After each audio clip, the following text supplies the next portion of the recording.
Hello and welcome to our masterclass on remote onboarding. Now, due to popular demand from lots of our clients, we've decided to put this together as your guide and your toolbox to successfully onboarding employees remotely. So this is me, and just so that for any of you that don't know, I am a founder of C&C Search. Alongside my brother, we founded the business 7 years ago. We happen to be the sister company to Altus Partners. And as part of my career journey, I have spoken internationally on a variety of topics, but always something to do with my rich experience in the recruitment world. And for the last 22 years, I've been building teams and now a business very successfully. And it's part of my experience that it is the best possible thing I can do is to pay it forward in terms of the information that I'm sharing from all of the knowledge I've gained from the last 22 years, and it's something that I really thoroughly enjoy doing. So I really hope that this video brings you some really interesting tools and the confidence actually to go out there and get the talent that you're going to need. So these are just some of the clients I've worked with, and you're in great company. I am really privileged to have worked with so many incredible organizations over the last few years. So we need you. We want to interact with you. We don't want to have just this one-way conversation. So like, comment, share, ask questions. You can do that as you're watching the video, and I will pick those up and come back to you. Of course, you can email me directly too. And if there's anything specific I can be of service with, just let me know. So let's look at what I am really hoping to deliver for you today, and that's the confidence to go out there and bring people on board. Now, we've got clients that are taking different angles. So we have clients that have put a pause on recruitment. Absolutely. We also have clients that are seizing the opportunity to go out there and find the talent that they need, and in order that when the bounce comes, they are in a position where they have a team that is onboarded, fully trained and ready to go, whilst potentially their competitors are left behind because they are then fishing in exactly the same pool as everybody else. So the third set of clients are clients that have already hired and don't want to postpone onboarding, but are nervous about the employee experience and how to get that exactly right. So those are different aspects we're going to walk through together over the next half an hour or so. So these are exactly what we've just mentioned. So just some of the reasons our clients are saying they don't want to wait and they want to onboard, but need the tools to be able to do that effectively. So it starts during the hiring process. So the ability to onboard effectively will be impacted by how well you frame the recruitment process in order to fit with the new normal that we have at the moment. It is really, really critical that during your interview process, you are checking in with those candidates around certain behaviours in their past, which means checking in on the fact they are a self-starter, that they can work without close supervision, and that they are able to work in a solo position. So you can look up online lots of behavioural questions that will help tell you whether somebody is resourceful and a self-starter, because those are two attributes that are going to be needed for somebody to be onboarded effectively at home. Interviewing candidates on a multiple basis by video is going to be really important, because there are certain nuances that may potentially be lost if you were just to do the standard two-stage interview process. Now, of course, interviewing is a separate matter in terms of this. It's a separate training session, and if you'd like to watch the interview masterclass, you just have to drop us an email. We'd be very, very happy to share that with you, which will give you an insight into best possible practice and gold standard interviewing. So the other thing is all the paperwork. isn't it? So you've gone through this process, you've checked this person out, you've interviewed them 5 different ways, or 5 different times on video, which is actually the ultimate if you are going to be video interviewing. And then it's paperwork. So rather than having to send it out and get it back via soft copy, you can use really useful tools that, like we do, which is WeSign, and so on and so forth. If you'd like any more recommendations for how to best process paperwork, you're welcome to drop me a note. So let's look at how you get started. And some of this stuff is going to be like stating the absolute obvious, but it's going to give you all of the tools that you need to put together your own best practice document and your own checklist, which is what I really want to make sure you have. And it's making sure that every single person is very clear on what they need to do and who needs to do it and by when in the onboarding process.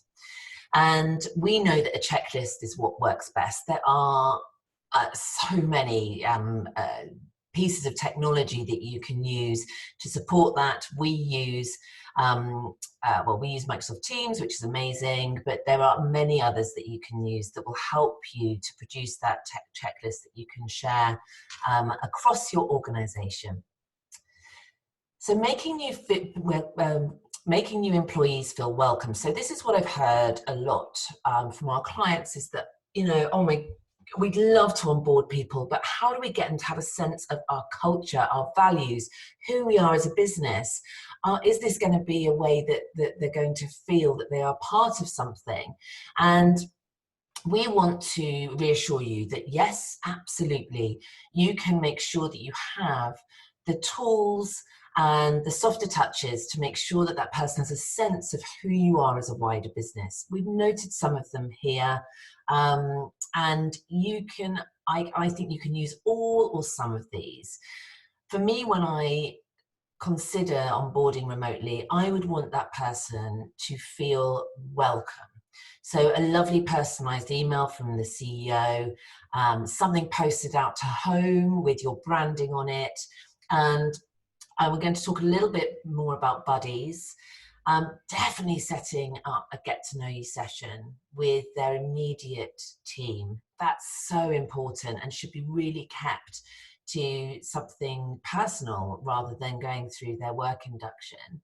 But I know that some of our clients that have onboarded over the last couple of weeks have had a welcome drink online, which I loved that idea.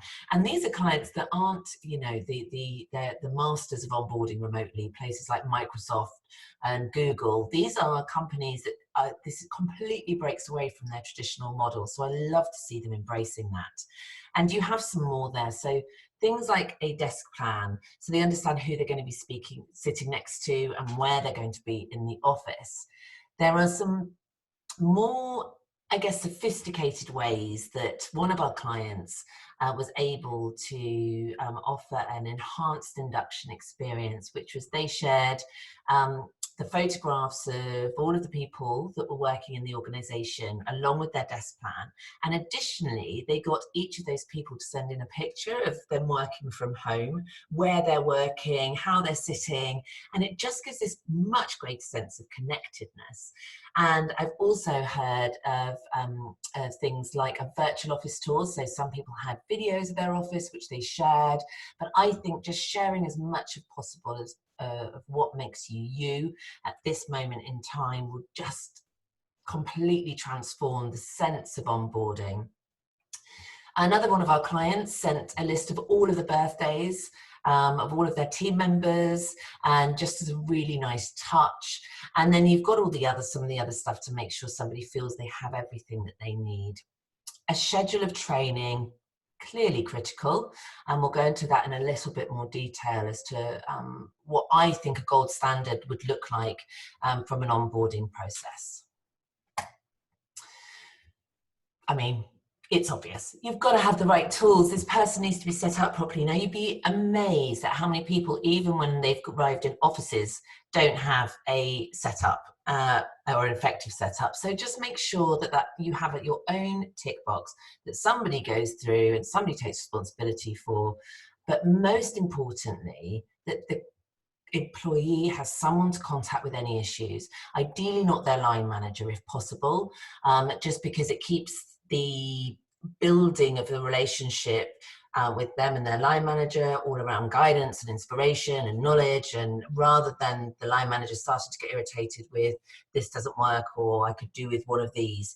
So try and separate those 2 points of contact and make sure that employee has the right person to speak to.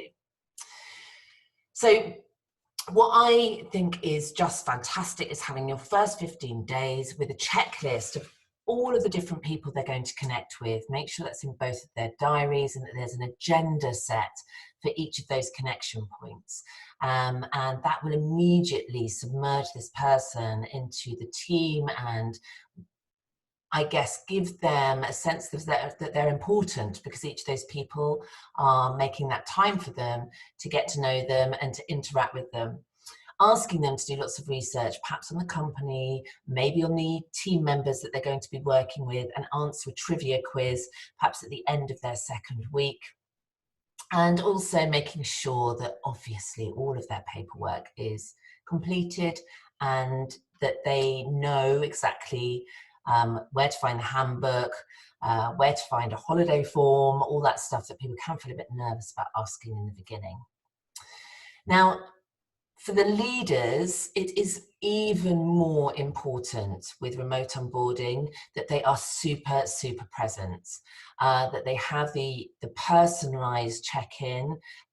So it's not just around business, but it's personal too, and that also that they record their video conversations. So it's really easy on lots of different tools, including Zoom, Microsoft Teams, so on and so forth, to record those meetings.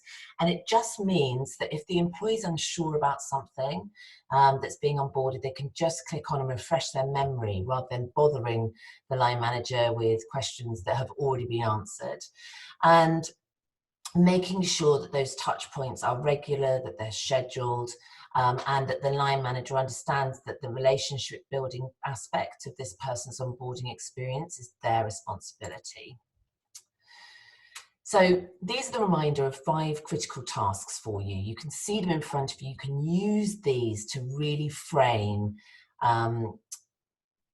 the hiring manager's responsibilities during this process. And I think, like all of us, if there's that clear expectation and clearly outlined for that person, then there will no doubt be a much stronger experience on a positive level for both of the parties, the immediate line manager and the individual. There is no doubt. So time zones, I mean, it's an obvious one, isn't it? But making sure people know where people work and what their time zone is and how that overlaps with theirs, that's a really critical one.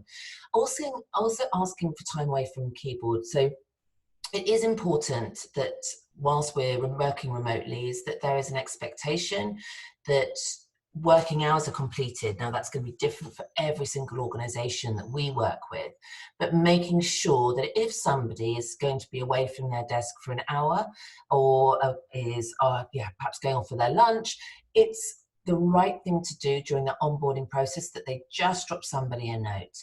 That gives an accountability that's really important. As human beings, we thrive best when we know what's expected of us and we're held accountable. Communication agreements. So I think this is really critical for actually whether you're being onboarded or whether you're currently working remotely, is that you have a communication agreement. I've put one here as an example.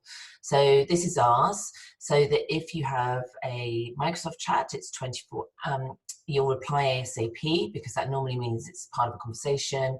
An email will be responded to within 24 hours. But if you require immediate action, I mean, you can read it here. I'm telling you what you can see in front of you, but have a communication plan, not just for the person being onboarded, so they know exactly what's expected of them and so that they can meet the pace that your business sets, but also so that actually the whole organization can do that for you at the moment too. The buddy system. Okay, so for me, this is zero should be zero different, whether it's remote or in situ onboarding. But particularly for remote, the buddy should be somebody that's separate to the line manager. Perhaps this can be the person that this individual can go to with any questions. This is the more relaxed relationship. So this is the person that the person being onboarded can go to, that can build a personal relationship with, that can really rely and depend upon if they're struggling with anything, that this is the person that they can go to. It makes an enormous difference. And ideally, you want the buddy to be somebody that is similar to a mentor.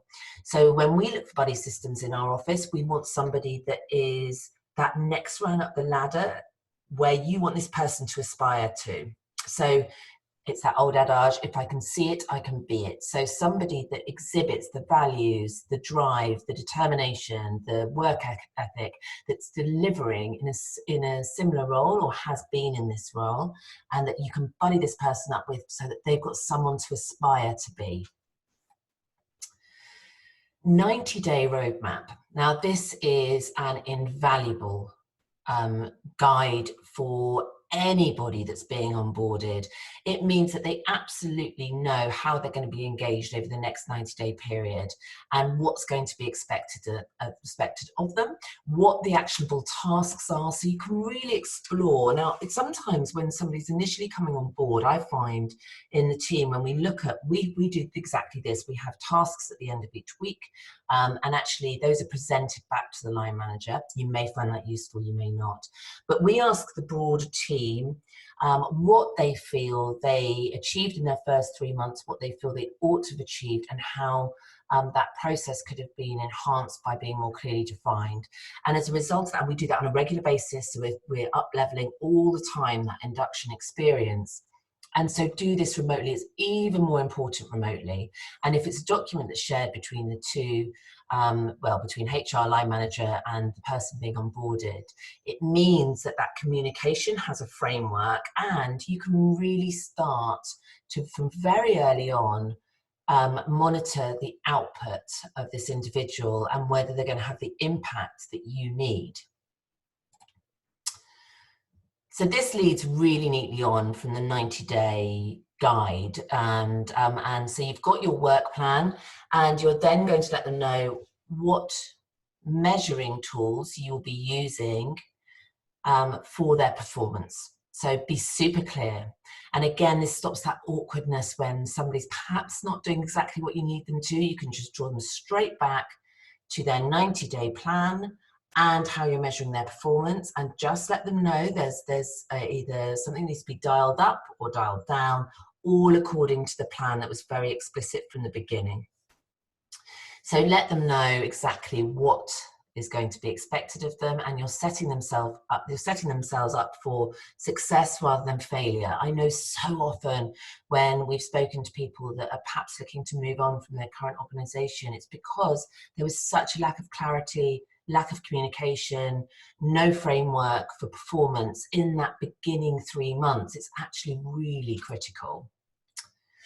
So these are some of the facts and stats that support what I'm saying, that let you know that if you get this right, actually, it doesn't matter whether you're recruiting remotely or you're recruiting in situ, because they are actually pretty similar processes, just without that ability to absorb a culture and an environment. But you can set that up through team meets, team collaborations, and perhaps something more relaxed like a team welcome drink.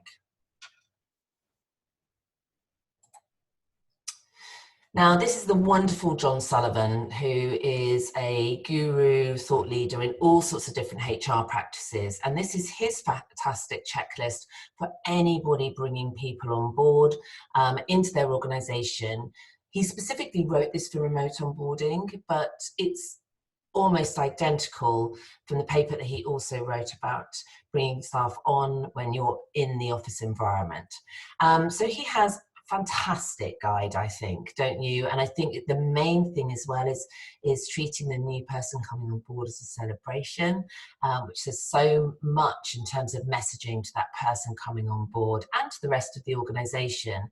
And I think right now to have people joining an organisation it says so much about how set up for really coming through the other side of this and absolutely thriving. So you can read through that at your leisure. And he goes on to talk about all sorts of different aspects that you can help, again, support with your 90-day framework, with your communication, with your diarised contact with wider team members, as well as their line manager, which is the person that's going to be responsible for really developing that relationship. And you, if you are in a HR capacity, they're simply to support that and make sure that those check-in points are being met and that the 90-day plan is being followed.